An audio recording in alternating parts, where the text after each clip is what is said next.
Hey, hello everybody. It's Philip Lee returning with another episode of Civil War Chat. Today is November 14th, 2021.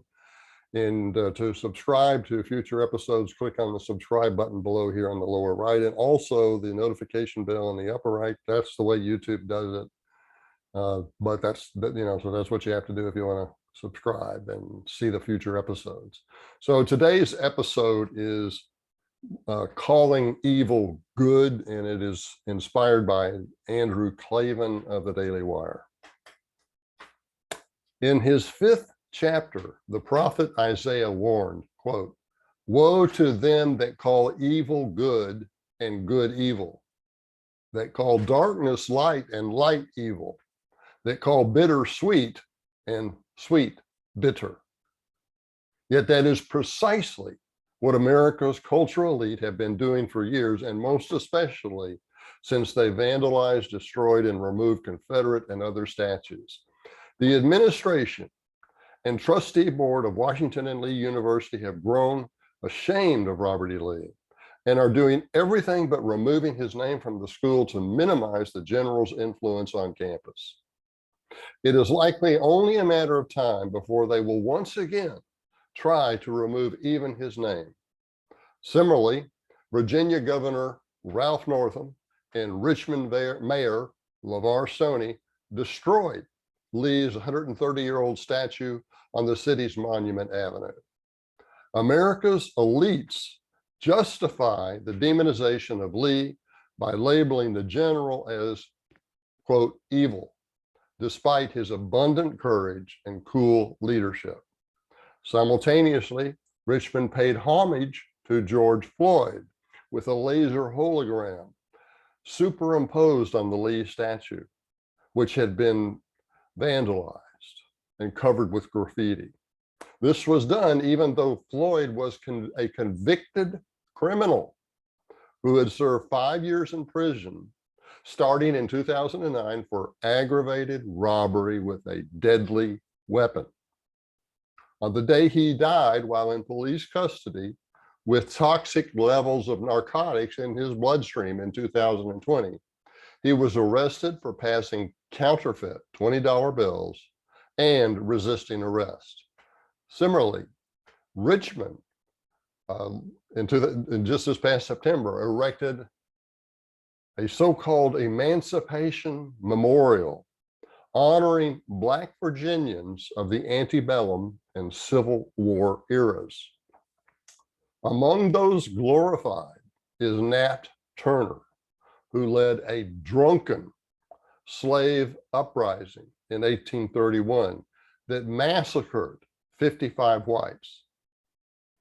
American elites labeled Turner's conduct as good, even though most of his victims were women and children hacked to death with hatchets and axes. These are the heroes Levar Stoney and Ralph Northam want you to worship. Now, no doubt the prophet Isaiah was foretelling the arrival of evil, tyrannical leaders in today's Democrat Party, but I'll repeat myself, while warning us to fight back. Fortunately, C.S. Lewis's Screwtape Letters novel describes how we may do so.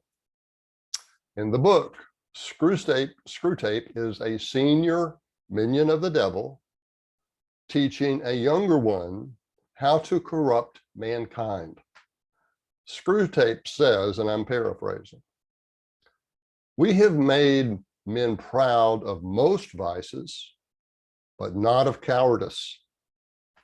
Whenever we have almost succeeded in doing so, God permits a war or some other calamity, and at once courage becomes so obviously important to humans that all of our work is undone.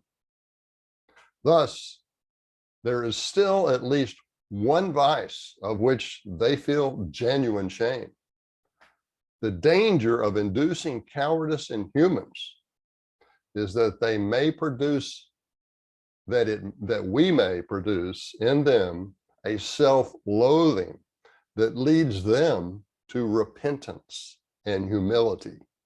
Now, during peacetime, we can make many people ignore good and evil entirely, or teach them that good is evil and evil is good.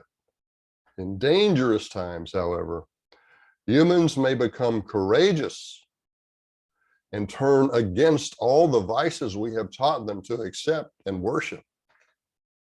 If we cannot force them to accept cowardice as a virtue, we may force them to become courageous and thereby destroy all of our efforts to corrupt them. Therefore, when the cultural elite tells you and me that you and I are racist for resisting statue vandalization and removal, you and I must tell them that we are not racist and will not be silenced by their cancel culture strategies. Put bluntly, we can say, if you think I am racist, that is your problem, not mine. The same applies to other popular cancel culture terms like sexist, homophobic, and xenophobic. If we are not ashamed of cowardice, if we are not ashamed to be cowards, we will never have the courage to save the honor of our ancestors and our country. We cannot expect others to do this for us. If this is going to be done, if our culture is to be saved, it is up to us to do it. Okay. Now, I'd like to encourage you to get this book, U.S. Grant's Failed Presidency by Philip Lee. $22 at Barnes & Noble and Amazon, $25 if you'd like an autographed copy from me directly. But if you want the autographed copy, you got to email me, Phil, P-H-I-L _ Lee, L-E-I-G-H, at me.com.